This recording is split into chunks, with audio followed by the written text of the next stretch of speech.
My name is Deepa Joshi, and I was born in Belur, a temple town in south of India, beautiful city of architecture and temples.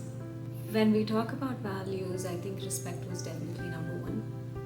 I always remember my father saying, if somebody came home, no matter what, whatever you're doing, just come down, say hi to them. You could be busy, you could be studying for your exams, but they have made the effort to come all the way here, so just come say hi to them. My grandmother used to sing, like a lot. Like you could make her sit 3 days and she'd never repeat a song. And she was very happy doing it. She just sang because she was happy. And I think that kind of stayed with me, and it stays with me even now because music has a very emotive quality. So when you're thinking through something, or when there are notes or there are tunes that represent your emotion. I didn't like going to school until high school. High school was fun, so with this tons of friends, and we had a great time. And I was part of theater and plays and music and things like that. So some friendships still remain. So growing up was really quite exciting in my high school.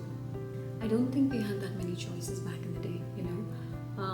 As far as I can recall, everybody that passed out of 12th grade either went to engineering or they went to medicine.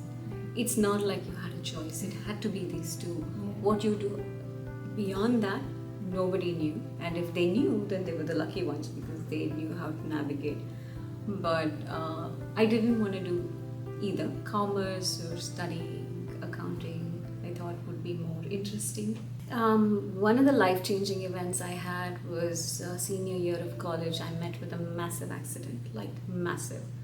So this was a truck that hit us, and I was in really bad condition for almost 9 months. I was on bed rest. I couldn't move. So that gave me a lot of time to reflect, and upon those reflective moments, I realized the gratitude of having a family like I did. How everybody was just waiting to come and take care of you. Coming here I felt like home from day one. I never felt like I was in a new country. Everybody made you feel very welcome, and even strangers say hi, hello, how are you, how's your day, and I hope you have a nice day, and things like that. So that's a very welcoming concept. So to be honest, I can't think of moments where I felt like discriminated.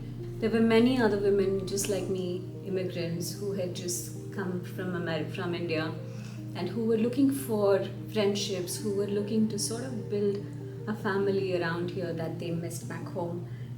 So I started a YouTube channel called Raga Room, where I interviewed many Indian classical musicians. Right in the thick of Raga Room, I've always been very fond of silks and fabric, and I think I get that from my mother. So many people were like, where do you buy your saris from? I love your jewelry. Where do you get those? So I said, why don't I start my own clothing label? So I started Threads of Sarva. And again, I think, as you are aware, I'm a sound therapist. I administer sound baths and forest bathing and things like that. So that, I think, sound had a way to get into my life in some fashion. I think all of us have our own cultural identities, regardless of where we come from.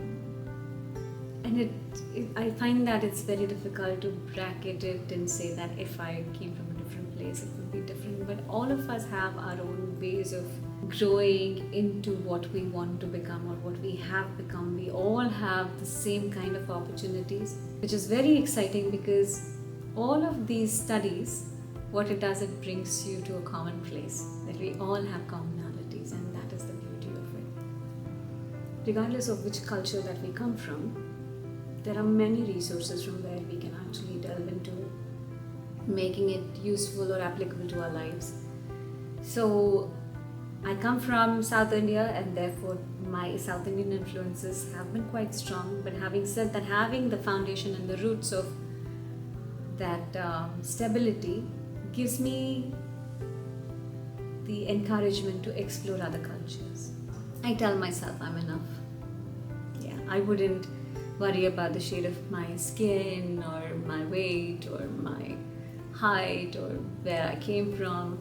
I tell myself, you're plenty, you're good, you're okay. You don't have to work extra, you don't have to work too hard to be something that is not necessary. Be open to experiences. Should allow experiences to come in, and before saying I'm not that, I don't want to do that because I don't like it. So just have an open mind.